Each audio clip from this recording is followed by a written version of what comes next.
ओम शांति। मुझे 7 मिनट दिए गए हैं अपनी बात रखने के लिए and I will try my best to do that in 7 minutes. मैं इंग्लिश हिंदी दोनों का प्रयोग करूँगा।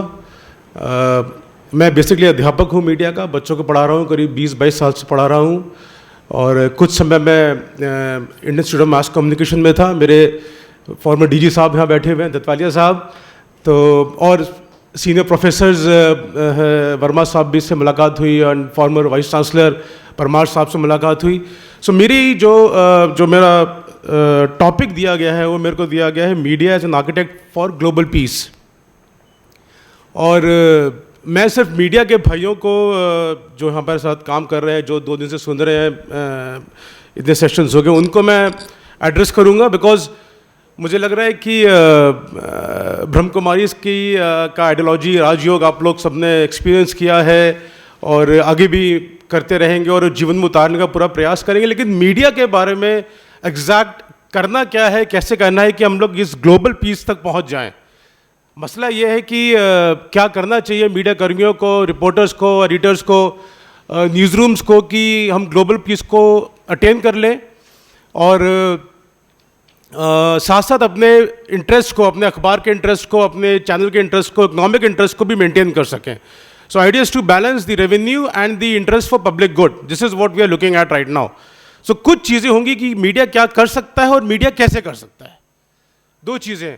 और मीडिया से जब मैं बात कर रहा हूँ तो हम लोग सब मीडिया की बात कर सकते हैं। हम लोग बात कर सकते हैं न्यूज़ मीडिया की, नॉन न्यूज़ मीडिया की, और आजकल कार्टून शोज़ भी काफ़ी आते हैं जो बच्चों के शोज़ होते हैं। आप टीवी पे देखते होंगे बच्चों के कार्टून शोज़ आ रहे हैं और वो शोज़ में भी काफ़ी वायलेंस होती है।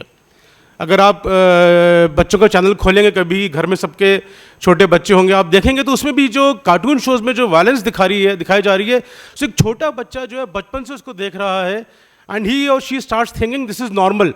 आप किसी को एक धक्का दे दें या किसी को एक पंच मार दें या किसी को गिरा दें and you are rewarded for that. So a child thinks that this is normal and you do something like this and you are rewarded and this is how the child grows up. So बचपन से ही अगर हम लोग बच्चों को क्या content दिखाना है, कैसे दिखाना है और उसका क्या मतलब है। So यहाँ पे बात हो गई, पेरेंटिंग की बात हो गई कि मीडिया तो दिखा रहे हैं क्योंकि मीडिया का अपना इंटरेस्ट है, मीडिया को पैसा कमाना है और पैसा कमाने के लिए मीडिया आजकल इमोशंस के साथ खेलता है। चाहे मैं हूँ, चाहे आप हो, चाहे हमारे बच्चे हों, परिवार में महिलाएं हों, पुरुष हों, it's all about emotions, how they manipulate the emotions. So अगर इमोशंस को मैनिपुलेट, आप न्यूज़ भी देखिए, कहीं घटना घट जाती है, कहीं हवाई जहाज़ क्रैश कर जाता है या कहीं कुछ। सो इमोशंस ही लोगों के साथ खुशी है, दुख है, सुख है। This is how the life moves on. So media उसी को हाईलाइट करता है और वहाँ पे अपना TRP या अपना रीडरशिप को बढ़ाता है। तो अब ये एथिकल है, एथिकल नहीं है, ये अलग मसला है, इस पर बहुत बड़ा डिबेट कर सकते हैं, सही क्या है, गलत क्या है, this is a separate chapter all together. लेकिन मेरी रिक्वेस्ट ये है कि जो मीडिया कर्मी हैं वो उसको अगर बैलेंस कर सकें कि हम क्या दिखाएं, क्या ना दिखाएं, क्या प्रभाव पड़ेगा समाज पे।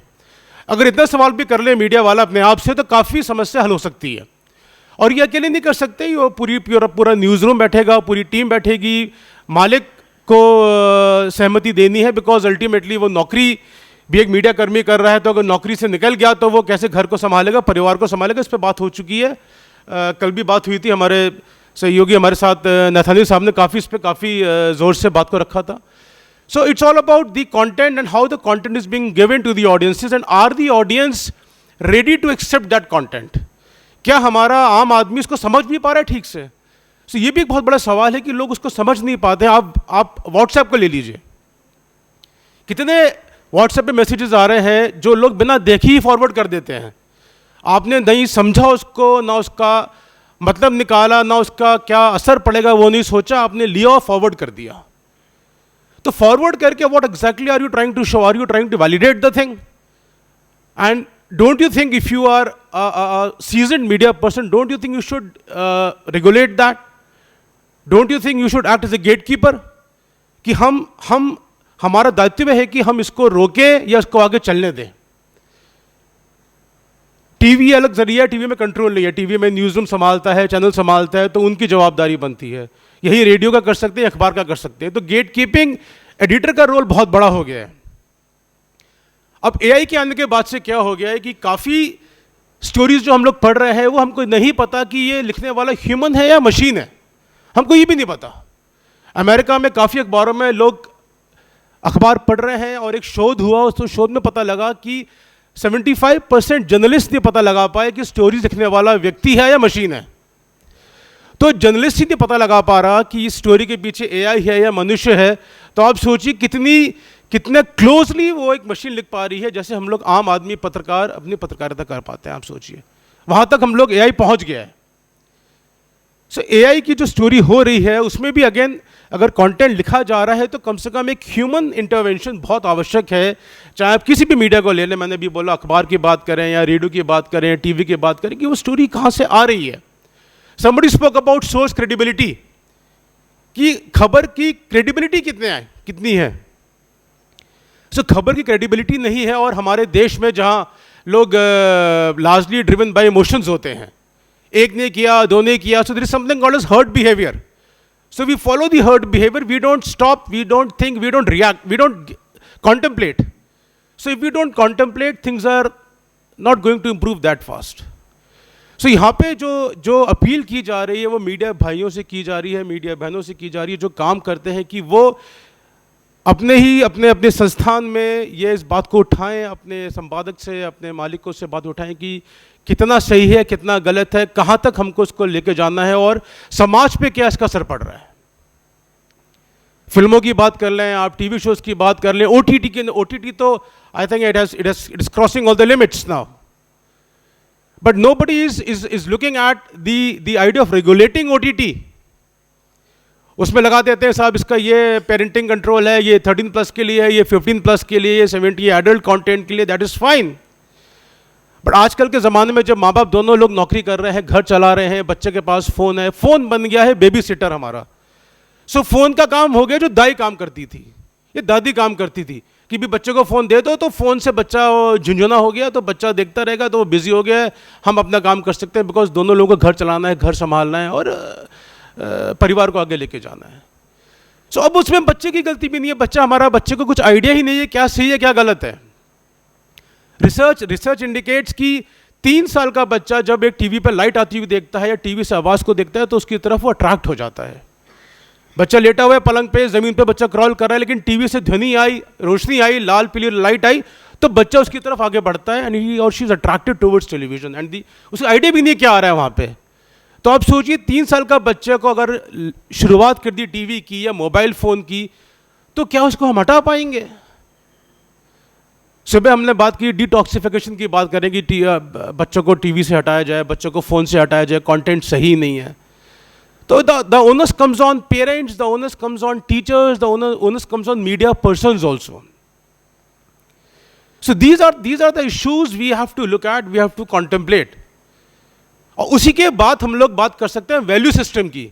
दिन में एक हमारा सेशन था जिसमें हम बात कर रहे थे, वैल्यू सिस्टम की बात कर रहे थे हम लोग। सो वैल्यूज कब ठीक होंगी? जब हम कंटेंट को फिल्टर करेंगे।